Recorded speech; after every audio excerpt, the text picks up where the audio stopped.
Hello lovely people, how are you today? I hope you're well. Are you well?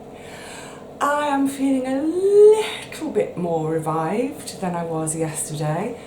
Still feeling a bit but you know, getting on with things. So we're in the kitchen, we haven't been in the kitchen for ages. I'm not cooking with you today. One of my jobs to do in a second, can you see? It's my seed saving, where my tomatoes have been fermenting and they're really warm. Sorry. Are you having your breakfast? Did you just gag? Ooh, the cukes. It really is a bit of a grotty, stinky job when I open those lids, but it's on the list to do today because they're about a day, 2 days overdue. Time has been escaping me as usual, but somehow more than ever. Probably because I've snuck in a couple of chill out days with friends and family recently. So they're on the job. I'm having a proper little doing day at home again. Once again, trying to clear the decks of all sorts of outstanding jobs. Some of these jobs are never done because they're done every month, for example, doing my accounts today for August. Now that may seem mad because here I am, a person living without a wage. Why do I need to keep accounts? Well, I do because I do get little bits of income from here and there. Obviously the shop, from YouTube revenue, even though that's plummeted and is still through the floor, from a bit of sewing, whether it's a private commission, whatever it is. So I do have all these little bits of money coming in, but of course in order to generate those little bits of money, I also have expenses going out, whether it's postage, fabric, all sorts of different things. So I keep my accounts. I'm way below the threshold for being taxed, way below that. But I'm a bit of a goody two-shoes, I'm a bit of a law-abiding, observe the rules type of citizen. So I'm not one of these people who's going to go, ooh, bit of cash on the side, don't declare that. I like to just have it all done by the book. And, you know, if ever I am looked into, if someone ever comes along and says, it's not possible to live without a wage, we don't believe you, I can show them my books and show them exactly how I have been living. There we go. So that's one of my jobs to do today. And actually, you know what, I love doing my accounts. I love accounting. I love numbers. Ooh, numbers make me get all fizzy. All sorts of things make me fizzy, but numbers do too. So yes, very much a doing kind of day. Now I can't sit still, I haven't got worms. I just for some reason can't sit still today. I feel like I've been caught on the hop a bit. This morning I woke up and it felt really quite chilly this morning. Now we had loads of rain overnight, yay, yay on the one hand, but oops on the other, because I still haven't harvested all my dried beans. So they've got a bit wet, and I think we're due some more rain later, so they're going to get a bit wet again. But then we're due a few days of warm, sunny days again. So I'll let those sunny days happen, get them all dried out again, and then make it a priority to pick my beans, because goodness knows every single one of them counts this year because it's been the worst year ever for beans. Just on the subject of beans, and I'm going to come back to the weather, I'd like to say thank you to Christina. She sent a nice little note. She sent me a little bag of cocoa de pampol seeds. Thank you, Christina. This is from Alsa Garden. This is the company I was mentioning when I did that monograph video just on cocoa de pampol. And for anyone who's still interested or unsure where to get seeds, if you have a look at that video, when the video is playing, the little bit of description underneath that it'll say more info. If you click on that, it's a little drop down thing, and there's 2 seed companies who do cocoa de pampol. One is in France, so for all of us in Europe, that's probably your best bet. There's one in America, so anyone in North America, that's probably your best bet. anyone in the Southern Hemisphere, I don't know of a company that sells them, so you're going to have to approach one of those other companies and just hope that they ship that far. Anyway, look, isn't that sweet? Ulcer Garden. So thank you, Christina. Now the thing is, I don't know what I'm going to get by way of harvest, either for seed saving or for eating. So that's a nice safety net to know I've got these. Obviously, I'd prefer to have my own to keep going with, but brilliant, thank you. So yeah, this weather thing, this morning, I suddenly thought, oh, I need to start looking at the weather forecast. I'm kind of loath to, partly because the forecasting this year seems to have been awful, at least for my neck of the woods. Day after day after day through the summer, I would look and they'd say rain tomorrow, and it didn't come. But I'm definitely in that, it's like the reverse end of the year from spring. You know, in April and May, I watch the weather forecast like a hawk. I'm looking at the nighttime temperatures. I'm looking for the days being warm enough to warm the soil. Is it warm enough to put my seeds in?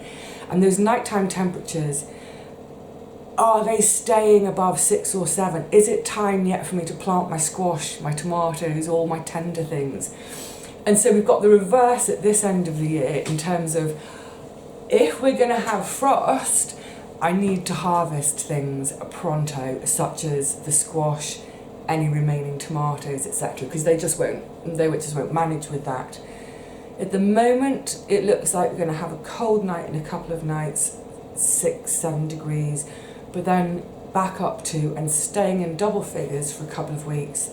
So I shall leave the squash where they are to continue to ripen, but I will watch the forecast, and if suddenly we are predicted a frost, I get them all harvested, because a frost will, it's like the same as when you put something in, if you put something soft in the freezer, when you come to defrost it, it's gone mushy, and that's because the water content of that veg, when it freezes, the water content changes to ice, basically, and those ice particles rupture the cell walls, so all the water contained within the cells, within that whole veg, those cells will be ruptured, and that's what causes your veg to go soft and mushy when you take them out of the freezer.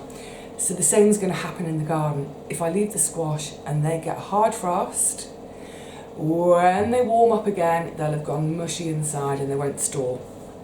All wouldn't be lost.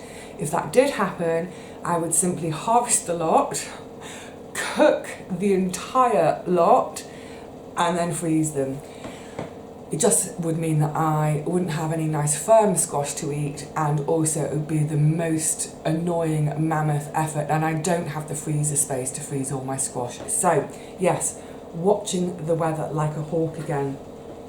And the other thing that made me think of today was, where are we? You see, we're nearly at the end of September, and I think all this beautiful, I mean, hopefully you can get a sense of it's really bright outside. All these beautiful, bright, so bright sunny days, there's gorgeous warmth in the air. It's sort of tricked my head, I think. So that in my head, we're still in August. There's still plenty of time for me to do things in the garden. The truth is, no, I'm starting to run out of time a bit again for some jobs. So, yes, over the next couple of weeks, next week really, I will be having a hard push to harvest anything that is likely to be damaged by cooler or cold temperatures. There's quite a lot of clearing up to do in the garden, but that can wait. The clear up can wait. The harvest is everything. The seed saving is everything. Hence, going to get on with those in a second. The other thing, the slight chill this morning made me think, and then I looked at the date, I thought, oh my goodness, we're nearly at the end of September. There's a job I do every year, usually about the end of August. I get my boiler serviced, the boiler that does my hot water and my heating. Now, I know it's working in terms of hot water, because obviously I use hot water to have my bath in, apart from in the first week of August when I was having a bath in cold water, the heat wave. So the company that do it, it's a little tiny family run business, they're just up the road. They installed my very first boiler here when I moved in. When I moved into this place, there was no boiler, there was no heating, no hot water, nothing. Honestly, it was a shell, which is why I got it for a bargain. So that's 17 years I've been using this same company. And it's lovely actually, because the dad of the company, I remember years and years ago, sometimes when he'd come around to do the service, he'd have his little son with him. That little son is now a big son who's also working for the business, and the big son now has his own kid. It's very sweet. So they normally send me a reminder.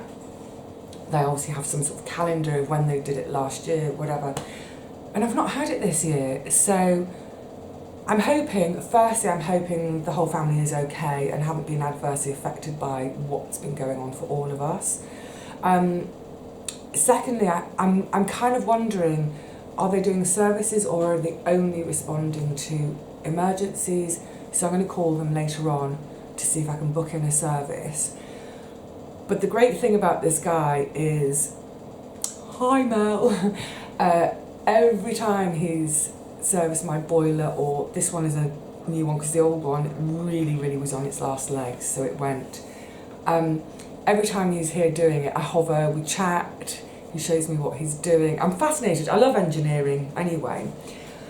And then, was it last year? I can't remember now, but this boiler is fairly new. I think it's about 4 years now. And something went wrong. The thing is, they're all digital and all that, aren't they? And I think one of the issues was the water pressure. Now, on my old one, I knew how to do all sorts of adjustments, so I could adjust the water pressure myself, I could do all those things on my own. But on this occasion, I was looking and I thought, I've never had to do the water pressure on this one. I'm really not that sure. I'd better give Mel a call. And he's great because there's a bit of a level of trust in there, which is great. He talked me through it over the phone. So we were on the phone for about 15 minutes. And I'm so glad, because as a sequence of things to do, it was way more complicated than my previous boiler. It's got a little digital display, and you have to keep adjusting it to go into a mode in order to do something else. And then when you've done that thing, you have to go into a different mode to check something. I didn't make notes, which is really remiss of me. But yeah, I'll give them a call at some point, because it's a good idea. Get your boiler serviced now before we actually need it in the winter. Because I'm sure there are lots of you out there who are either boiler engineers or married to them or have one in your family, and you'll know how busy they get over winter. So in the absence of doing that yet today, I have turned the heating on, run it for an hour just to make sure it's all working. It is. And then I got really hot. The day started so chilly, and then it was like, oh God, the heating on is vile. Get the windows open. Oh. I hate being cold, I really hate it, at home, but by the same token, I hate being stuffy and ugh. So anyway, that's on the list of jobs today. What else is happening? Finally managed to have a conversation with my mum on the phone. Just keep missing her. Honestly, she's such a gadabout. So it was one of those conversations where I felt like I was being the parent. Just like, risky behaviours, Mum, stop it. So yeah, I gave her a right royal lecture about not only sort of masking and distance and all that, but bless her, she got herself a new boyfriend just before lockdown started. So they've been seeing each other, and I'm like, I know, having the conversation. Oh my goodness, how embarrassing. think my mum was a bit mortified actually, but I'm gonna say it anyway because, you know, be careful. Let's just leave it at that. So yes, busy day as always. Oh, let's get on with these tomato seeds. Let me show you what I'm up to. Otherwise I'll digress into a gazillion other things, and I don't want to be, I was going to say I don't want to be on the phone with you for ages this morning. I'm not on the phone with you. So you pretend we're on the phone. Yep, yep, yep. I still do have that kind of phone. I don't have a smartphone, as you know. I've got that dinky little Nokia thing that I use purely for emergencies. I carry it with me in case I need to, you know, get help in a hurry, or, you know, to text someone to say I'm going to be late. But that never happens because I'm never late because I can't bear lateness. I'd rather be 1 hour early somewhere than 1 minute late. So yeah, good old landline. Right, come on, let's carry on chatting on the phone while I get these seeds sorted. We just have to excuse the fact that I'm a little bit backlit at the moment. It is so bright out there at the moment, it's gorgeous. Okay, so the tomato seeds, I'm just going to rattle through this because I have done a more extensive video of how I do it. I'll try and remember to do a linky thing. Essentially, they've been fermenting away. I shouldn't do this on camera because it does make me want to gag. They've been fermenting away for 6 days. They could probably just have done for 4 days. So all I'm going to do now is I'll pop the lid off. I'll gently pour the scum off the top, and then where I've got the tomatoes in this sort of watery juice at the bottom, I'll then strain them, pour them into my sieve. That was a moment of lethologica. So for anyone who saw Richard and Paul's Sunday chat the other day, you will know I did word of the week for them. Lethologica, fantastic word. It's the word for when you can't remember a specific word. So sieve, I had lethologica trying to remember. So I'll tip off the scum, put them through the sieve, rinse them under the tap. And by now, with all these days of fermentation, all that gelatinous, I hate the word even, gelatinous, it's just a word that makes you want to hurl, isn't it? All that gelatinous stuff should have gone, just be left with my bare seeds. So give them a really good rinse off in the sieve. Then I'll momentarily pop them back in the jar, run that with some clean water and hold it up, let the water settle, hold it up. Any of the seeds which have sunk, or which way round is it? Any of the seeds which have floated, I will discard. Check my other video, it's the floating ones. Yeah, I'll discard. Tip them out, final rinse, and then I've just got this, I mean, it's a really nasty plastic little tray. I've had these for years, use them over and over again. I saw them in a junk shop and I thought they're really useful. So for example, in the spring, these will be covered in pots of seedlings. And it's for, you know, when I've taken them out of the seed trays and they're into individual pots, it's great because I can water them either from above or because it's just about deep enough. You see it's like about 1.5 centimetres deep. It means I can fill the tray with water to let the plants wick that water up. So tray, just because this is going to be a bit wet, and it just makes it easier for me to move around because at the moment I'm continually moving stuff. For instance, moving the lavender which is drying. I might want to put these in the window to dry. In a few days all the beans will be coming home. They will also be spread on trays. It's just so much easier doing things on trays because I can just lift, move, keep things rotating through the warmest part of the flat so everything gets a good chance to dry. And then on the top, clean tea towel. Look, it's my Canada tea towel from my friend Jackie. Oh, I haven't used it for a while. Look, it's got dust stains. It's what I was saying the other day about how things, when you fold things away for ages, how they can end up looking grubby and stained. Essentially it's clean. It doesn't matter anyway because I'm not about to eat anything. But yeah, just going to spread that over the tray. Over the tray comme ça. Then, once I've got my lovely, free of jelly seeds, I can just go whack them onto the tray in a clump. Spread them out a little bit to dry. Don't forget my labels to put in each, because I'll do all 4 of these. They'll each have a different corner of this tray. Put my labels next to them. If you're using a paper towel, of course, you could just write directly on the paper towel. But I try not to use paper towels. I don't use paper towels. I don't have them in the house. I never use them. As you know, as a serviette, napkin, at meal times I use cloth ones for wiping up spills, whatever in the house. Everything I use is cloth, so that then I can wash it and reuse it. But like I say, yeah, if you were using paper, you could obviously write the name of the seed on, but do label your seeds. I think that's possibly what happened with a couple of my squash this year. I've just mislabeled things, and it's okay if you end up with something you want, but if you end up with a lot of things that you don't want, or that you want but you didn't want so many, and you end up with very few of the things you wanted most of, how disappointing. So yes, time to get on with this, and it is, you know, it's a little bit stinky, this moment of opening the jar and letting the scum float out.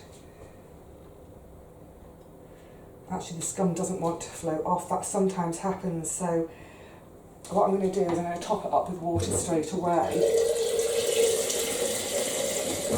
Oh, pooey, vinegary and kind of off. Now can I pour some off? Yeah, by adding a bit more water, I can just float that water and that scummy stuff off, and the seeds, which are a bit heavier, I'll show you now, will tend to sit in the bottom of the jar. Sorry, I should have shown you this closer up. I'm not being very good today. Hold on. So, stinky. So can you see, this lighting today is a little bit awkward, isn't it? That, it's almost impossible to see, isn't it?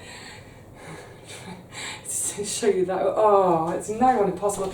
It's, hang on a sec, if I block the window, the camera contrast will adjust. Now you can see, that's all I need to do. I'll just stand here all day to block the light. Hopefully you can see now as a comparison, because they were pretty similar to start with. Block the light, Vivi. Yeah. So, like I say, these will go into the sieve. Good, rinsey slush around. Get them on the tray to dry. Do it with the next one, and the next one, and the next one. Think about going to the garden to harvest some beans. Think about harvesting the squash. Think about getting some more tomatoes to save seed from the little varieties I didn't pick the other day. Think about picking a load more tomatoes. Think about making pasta sauce. Think about staying up until midnight to get all these little bits and bobs done again. It's good to be busy, isn't it? Right, well, I think I need to get on. I do need to get on, and I mustn't forget to call about the boiler. So for now, I'm going to say cheerio to you all. I hope you're, happily productive, whatever you're getting up to. And, if you are a food grower, it is a very busy time of year. There's no doubt about it. But I reckon, in another 5 weeks or so, we'll get to the end of October, the harvests that need to be in will be in, they'll be processed, they'll be tucked away somewhere. The seeds that we're after saving, they'll have been saved, they'll be in their little packets. We can finally have that moment of, as we go into November, and then it's all just kind of tinker time in the garden. That's when we can do our tidy ups. That's when we can get all our poles down and stashed for winter, get the beds covered, get mulch, do more leaf raking. It doesn't end, does it? Oh, we love it though, don't we? We absolutely bloomin' love it and wouldn't have it any other way, despite how exhausting it all is. All right, my lovelies, please look after yourselves. I'm going to lecture you all like I lectured my mum if you're not careful. Be safe, be sensible, but also, you know, have fun and be joyous with whatever you're up to. Bye for now.